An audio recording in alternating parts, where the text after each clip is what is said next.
Greetings to all our viewers. My name is George Heston, and today we are here at KIMS Hospital, Gachibowli, and we have with us Dr. Kripar Bajaj Garu, and it's a privilege for us to be here.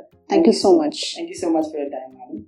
And Dr. Kripar Garu, she's a consultant medical oncologist in KIMS Hospital, Gachibowli, and she's been here for more than 10 years. She's been an oncologist for more than 10 years. Once again, thank you, madam, for your time. Thank you so much, Andy. Yeah, we just had some questions that we'd like to know because you've been an oncologist for quite some time. So the first question that we would like to know from you, madam, is that what is kidney cancer and what are the types of kidney cancer that exist? Right. If you see in kidney, there is two parts are there, per se kidney and also the tube arising from it, which we call as a ureter. So from the kidney cancer, like kidney per se parenchymal lesion, we call as a kidney cancer. The tube which is arising from that, we call as a pelvic cancer. So kidney cancer usually, just like how we have a segregation in humans, like white color, dark color, short, like tall and everything. So there are types of kidney cancer, almost like 14 varieties are there in that.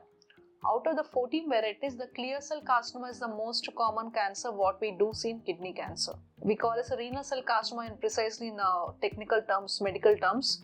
In that, the renal cell carcinoma is the one like which we call as a kidney cancer. So in that one, clear cell carcinoma is the most common one. Other 14 other varieties are there that hardly constitutes 10 to 15%. So now that we know what kidney cancer is and what are the types of kidney cancer that exist, how do we detect them? What are the signs of how does someone know that there is kidney cancer? వాళ్ళకుందని చెప్పి ఎలా తెలుస్తుంది? ఏం science చూడొచ్చు మనం? So mainly it's location అండి. Lyon అంటే మనకు వెనకాల ఉన్న పార్ట్ని లాయిన్ అంటాం, ఈ పార్ట్ని. సో ఆ పార్ట్లో ఫస్ట్ నొప్పి స్టార్ట్ అవుతుంది, డలేక్. We call it's డలేక్. ఒక రకంగా నొప్పి రావడం, నిద్రపోతుంటే నొప్పి రావడం అట్లా ఉంటుంది అన్నమాట. మోస్ట్ కామన్గా ఏంటంటే మనం కిడ్నీలో స్టోన్స్ చూస్తాం. ఆ స్టోన్స్ వల్ల కూడా అట్లా వచ్చే అవకాశం ఉంటుంది. ఆ నొప్పితో పాటు పెయిన్లెస్ యూరిన్లో కనుక మీకు బ్లడ్ వస్తూ ఉంటుంది అన్నమాట. పెయిన్లెస్ సిమెటూరియా అంటాం దాని టెక్నికల్ టర్మ్స్లో. సో నొప్పి లేకుండా జస్ట్ యూరిన్ పోస్తుంటే బ్లడ్ రావడం, వెనకాల ఇక్కడ నడుము దగ్గర నొప్పి రావడం, అట్లాంటి రెండు క్లబ్ చేసుకుంటే కనుక that's a most important sign what we usually see in patients. First నొప్పిగా స్టార్ట్ అవుతుంది and as a time passes వాళ్ళు చిన్న చిన్న ఎనాలిసిక్స్ వేసుకుంటూ ఉంటారు, పెయిన్ కిల్లర్స్ వేసుకుంటూ ఉంటారు. పోయే కొద్ది ఏంటంటే మనకి ఇంకా ఆ సైజ్ ఇంక్రీజ్ అవుతున్న కొద్ది పెయిన్ ఇంక్రీజ్ అవుతుంది. At the same time when అదే ట్యూబ్తో కరెక్ట్ అవుతున్నప్పుడు అంటే దిల్ హ్యావ్ యూరిన్లో బ్లడ్ వచ్చేస్తుంది అనమాట. So these two are the most important signs what we do see. Now that we know what the signs are, how we can detect it, how can we actually diagnose it? What is the solution to it? How do we diagnose? So the simple thing is like whenever patient is having some complaints, అంటే కంటిన్యూస్గా ఒక complaint ఉంటుందంటే డాక్టర్ని compulsory వాళ్ళకి కలవాలన్నమాట. కలిసినప్పుడు మనకి డౌట్ఫుల్గా ఉన్నప్పుడు ఏంటంటే we do some scans. బేసిక్గా అందరికంటే అల్ట్రాసౌండ్ స్కాన్ చేస్తామన్నమాట, అబ్డామినల్ స్కాన్. దానిలో వి డూ సీ లంప్, అంటే ఇంత సైజ్ లంప్ కనిపించడం. అంటే for all the times all ultrasound abdomens we do definitely see the kidneys అండి. కిడ్నీ ఎంత సైజ్ ఉంది, రెండు ఎట్లా ఉన్నాయి, కరెక్ట్గా ఉన్నాయి లేదా, దాని నుంచి ట్యూబ్స్ కరెక్ట్గానే చూస్తూ ఉంటాం అనమాట. సో సింపుల్ అల్ట్రాసౌండ్ అబ్డమెన్ చేసుకుంటే మనకి ఆ బేసిక్ ఆన్సర్ వచ్చేస్తుందండి. సో మనకు ఆ డయాగ్నోస్ చేయడం మనకు అర్థమైంది, కానీ how do we treat it madam? దానికి ట్రీట్మెంట్ ఏమైనా ఐఎమ్ షూర్ అవైలబుల్ ఉంది. సో ఈ మోడర్న్ టైమ్స్లో మనకి what is the best treatment and what is the treatment available? Right.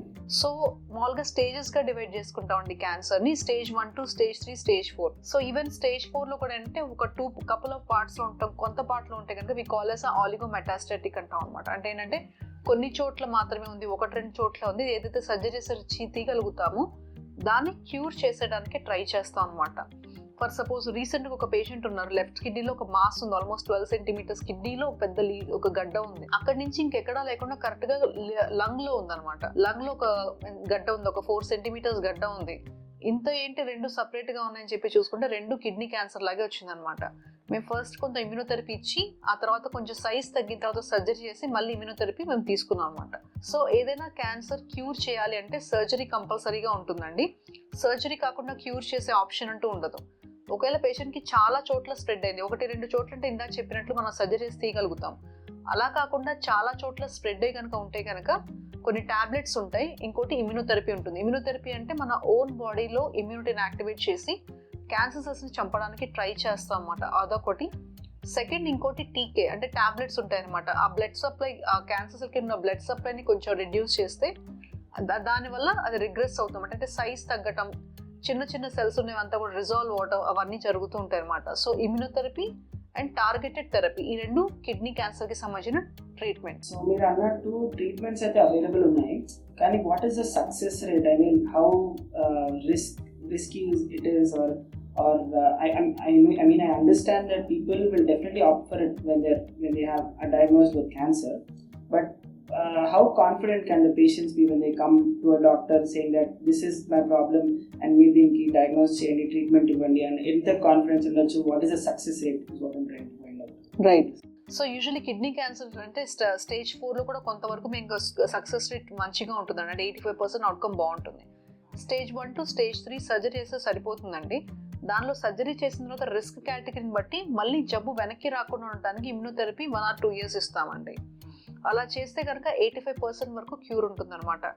Stage 4లో కూడా ఆలిగోమెటాస్టాటిక్ అంటే ఒక రెండు చోట్ల ఉన్న వాటికి కూడా సర్జరీ చేసి తీసి తర్వాత మేము ఇమ్యూనోథెరపీ ఇచ్చుకుంటే కూడా Dil have a good success rate. మామూలుగా క్యాన్సర్లో 5 years సర్వైవల్ రేట్ అని అట్లా అంటూ ఉంటాం అనమాట.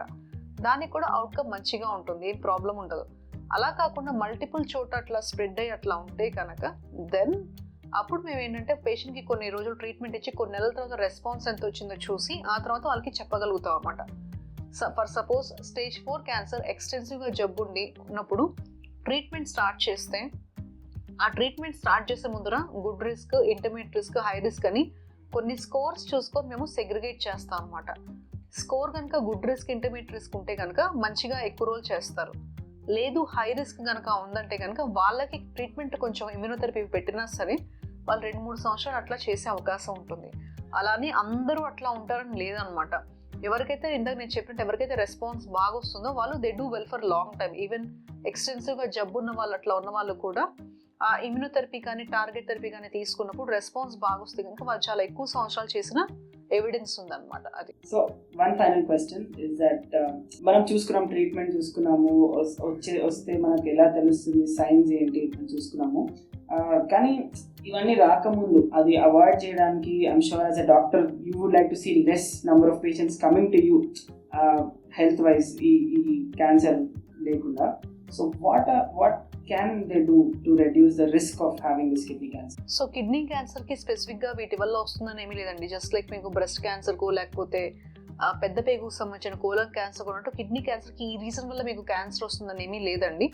స్మోకింగ్కి దీనికి కొంచెం కొరిలేషన్ ఉంది. సో అది ఆపితే కనుక not just kidney cancer, multiple cancers మనకి అవాయిడ్ చేసే అవకాశం ఉంటుంది అనమాట. Okay, so you answered some questions very beautifully madam, thank you so much. ఇంకేదన్నా మీరు యాజ్ అ డాక్టర్ మా వ్యూవర్స్కి చెప్పాలనుకుంటున్నారా? కిడ్నీ క్యాన్సర్కి సంబంధించిన ప్రికాషన్స్ కానివ్వండి, ఒకవేళ వస్తే ఏం చేయాలి, are a lot of the treatment has to do with mental stability as well. చాలా మంది they just immediately cancer అనగానే భయపడిపోతారు, they give up, and but you're saying that the success rate is good. So would you like to tell our viewers anything from your experience and from the cases that you've been seeing? Right. So first and అన్నిటికన్నా ముఖ్యంగా cancer ఏదైనా సరే starting స్టేజ్లో ఉంటే కనుక దాన్ని మంచిగా cure చేసే అవకాశం ఉంటుంది. మీకు ఎప్పుడైతే కంప్లైంట్స్ వస్తున్నాయో ఆ కంప్లైంట్స్ వచ్చినప్పుడు ఇమీడియట్గా మీరు డాక్టర్ దగ్గరికి వెళ్ళి దాన్ని ఎవాల్యుయేట్ చేసుకోవడం మోస్ట్ ఇంపార్టెంట్ థింగ్ అనమాట. అంటే మీకు నొప్పి ఉన్నా లేకపోతే యూరిన్లో బ్లడ్ వచ్చినా ఏది వచ్చినా సరే ఫస్ట్ మీరు డాక్టర్ని కన్సల్ట్ అయ్యి దానికి సంబంధించిన ఇన్వెస్టిగేషన్స్ చేసుకోవడం అన్నిటికన్నా ఇంపార్టెంట్. అలా చేసుకున్నప్పుడు స్టార్టింగ్ స్టేజ్లో ఉంటే కనుక దాన్ని మంచిగా క్యూర్ చేసే అవకాశం వచ్చింది. సో సర్జరీ చేయడంతో పాటు కొంచెం రిస్క్ కేటగిరీ కనుక కొంచెం హై రిస్క్గా అట్లా ఉందంటే కనుక ఇమ్యూనోథెరపీ అలా పెట్టుకుంటే కనుక మనకి జబ్బు మళ్ళీ తిరగవచ్చే అవకాశం చాలా తక్కువ ఉంటుందన్నమాట. అండ్ స్టేజ్ 4 వాళ్ళు కూడా అధైర్యపడకుండా మీరు ట్రీట్మెంట్ తీసుకోవడం చాలా ఇంపార్టెంట్. ట్రీట్మెంట్కి కనుక రెస్పాన్స్ బాగా వస్తుంటే చాలా ఎక్కువ సంవత్సరాలు చేసే అవకాశం ఉంటుంది. సో 1-2 చోట్ల పోతే క్యూర్ అయ్యే అవకాశం ఉంటుంది. లేదు ఎక్స్టెన్సివ్గా చాలా ఎక్కువ జబ్బు ఉందన్నా కూడా మీరు ఇప్పుడున్న ఆధునికమైన ట్రీట్మెంట్ ఏంటంటే ఇమ్యూనోథెరపీ కానీ టార్గెట్ థెరపీ కానీ క్లబ్ చేసుకొని తీసుకుంటే మీకు రెస్పాన్స్ బాగా వస్తుందంటే చాలా ఎక్కువ సంవత్సరాలు చేసే అవకాశం ఉంటుంది. ఇప్పుడంతా 5 years 6 years సర్వైవల్ కూడా మామూలుగా స్టేజ్ 4 ఎక్స్టెన్సివ్ క్యాన్సర్ వాళ్ళకి చాలా మందికి చాలా శాతం మందికి మంచిగా ఉంటుంది కాబట్టి మీరు వినియోగించుకోవాలి. ట్రీట్మెంట్ జరుగుతున్నప్పుడు కూడా సైడ్ ఎఫెక్ట్స్ అవన్నీ కూడా మీరు డాక్టర్కి ఎప్పటికప్పుడు కరెక్ట్గా చెప్తూ ఉండాలి. ఏ చిన్నది కూడా ఇగ్నోర్ చేయకుండా చెప్తేనే మనకు అన్ని విధాలుగా మంచిగా ఉంటుంది. రెస్పాన్స్ ఒక్కటే కాదు, క్వాలిటీ ఆఫ్ లైఫ్ కూడా చాలా బాగా మెయింటైన్ చేసుకోవాలి. ఓకే, మీకు ఇది ఈ ఇన్ఫర్మేషన్ అంతా యూస్ అవుతుందని చెప్పి మేము అనుకుంటున్నాం. Absolutely. Thank you so much. Definitely use అవుతుంది madam. Thank you so much for your time. అంత డీటెయిల్గా ఎక్స్ప్లెయిన్ చేసినందుకు, మా క్వశ్చన్స్ని చాలా ప్రొఫెషనల్గా మీరు ఆన్సర్ చేసినందుకు, అండ్ మా వ్యూవర్స్కి కూడా చాలా లేమన్ టర్మ్స్లో మీరు చెప్పడం జరిగింది కాబట్టి thank you so much for your time.